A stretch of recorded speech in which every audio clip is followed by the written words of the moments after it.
dia tokony ho afa-po sy atoky fa matotra ny fitsalana ary azo ankeherina amin'ny lafiny rehetra indrindra ny ara-pahamarina. Fitrosan'ny vahoaka ny fitsalana satria amin'ny anaran'ny vahoaka no mamoahana sy ara-pampianarana ny fitsalana ary ny vahoaka dia tokony ahafantatra ny fehezan-dalàna sy ny paikady amin'ny lalàna fitsalana. Manome voninahitra ny fotoana ny ministry ny fitsarana, ny filohalefitry ny fahefanavony tetezamita, ny filohalefitry ny fiadidian'ny prime ministre amin'ny sanany rarambahiny ary ny ministry ny fiompiana no tronony ireo fianakaviam-ben'ny fitsarana. Mbola vaovao mifandraika amin'izay tontolo ny fitsarana izay ihany dia nahazo trano vaovao manara-penitra iasana ny fandrarana ny fonja ho fianaratsoa fotodrafitrasa moa izay mitetina 720 tapitrisa ariary. Fantatra fa nifarahana tamin'izany ihany koa ny fanamariana ny 10 taona ny fandrarana ny fonja. Dia hoarantsika ny fanadihadiana izay nataony Joseline Tsiaka. Farim-piadidim-paritry ny fandrarana ny fonja 5 no nahazo fotodrafitrasa manara-penitra iasan'ny fandrarana ny fonja amin'izy 420 manerana ny nosy. Nahazo ny anjara ny Antala, Mahajanga, Antsirabe Toliara ary Fianaratsoa vao nitokana ny azy ny farany herinandro teo sady namarana ihany koa ny fankalazana ny 50 taona ny fandrarana ny fonja. Trano miray 20 metatra amin'ny 20 metatra no natsangana ity, 420 efitra izy io, misy rihana, trano natao iasana izy io.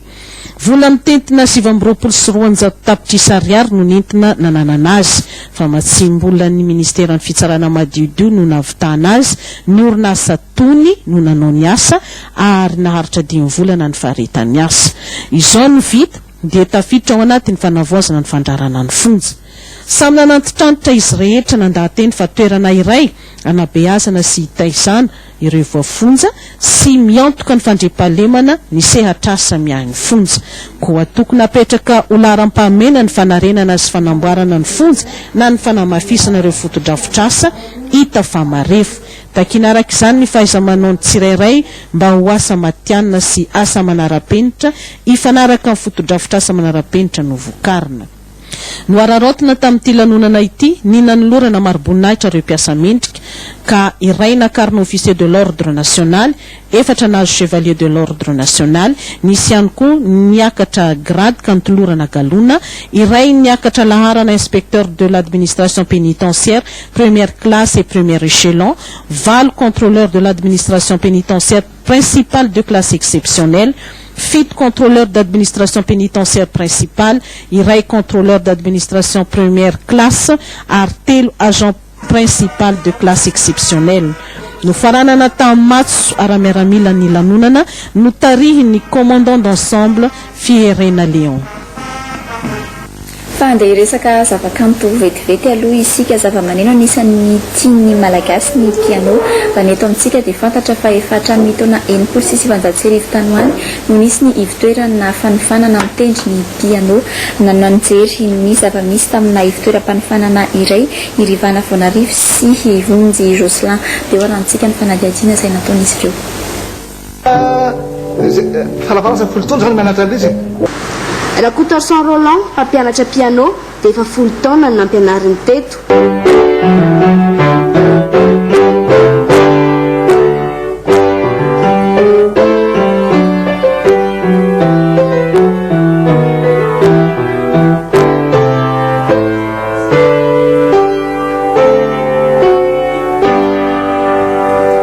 Ny famantarana touche blanche sy noire ny fototra iangan'ny fampianarana. Ny raha fampianarana zany tompoko a dia misy ihany fomba pédagogie tsy maintsy ampianarana ny ankizy. Fampianarana eto moa zany a dia mifototra amin'ny fampianarana solfège sy ny mozika fototra na ny mozika klasika. Dia ny zavatra tsy maintsy ampianarana ny mpianatra voalohany dia mamakatra an'ity tosina piano ity. Misy ny touche blanche zany reto, misy ny touche noire. Dia ampianarana androlo ny ankizy a misy ny milahatra tsiroroa, misy milahatra tsy telotelo arak'izao hita zao. Dia azavaina amin'ny tsirairay ireo a atoro azy a atony do re mi fa sol la si do. Any am-piangonana no tena matetika ahitana piano entina anarahana ny hira. Anisan'ny fianakavian'ny piano ny clavier izay endrika nalaina tamin'ny piano nentina nanamboarana ny clavier. Manana ny olazainy mikasika ny zava-maneno ty mpandrahara azy ty.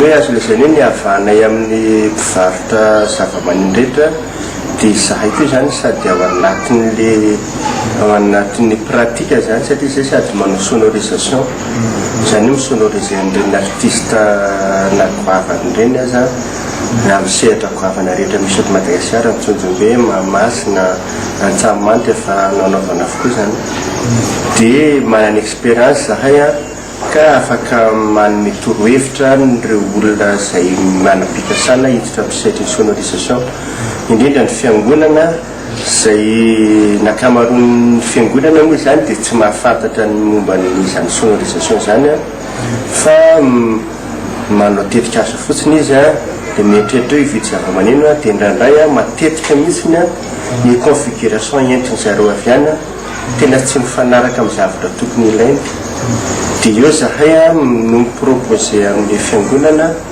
hoe aleo misy hoe jerena ilay fiangonanareo na ny emplacement an'ilay bafle tokony apetraka eo zany na ny puissance na ny qualité na ny table sy ny ampli tokony ampiasaina amin'izay fotoandray zany kelikely ny dépensenao fa tena amin'ilay ilainao ary efficace kokoa izy amin'izay fotoan'izay fa betsaka dia betsaka ny fiangonana hitanay hoe mividy sonorisation izy dia efa maneno any amin'ilay izy dia tsy afapo izy dia voatery mividy hafa indray dia lasa double le dépense nefa ny zavatra tokony ho vita tsotsotra ka izay aloha zany manoro hevitra ny fiangonana hoe raha manam-pikasana reo hividy fanamafisam-peo amin'ny disconstitution zany izay tena manoro hevitra farafaratsiny zany rotraka any amin'ny toerana lavitra ary efa nisy zany ohatra zao nisy fiangonana tany Antala fiangonana katolika dia nandefa configuration izy hoe hividy an'ireto dia zany nanontany anazy hoe manahoana ny forme fiangonanareo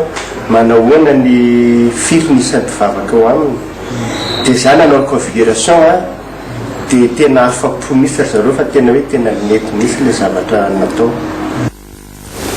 Lafomba vaoafa tanteraka kosa indray fokontany 430 tao amin'ny distrika ny Vohipena no nizarany ministry ny varotra fanampina ny herinandro lasa teo ireo trabona vokatry ny rivodoza Uber moa no nahazo izany fanampina izany Janine Rehefa Malala.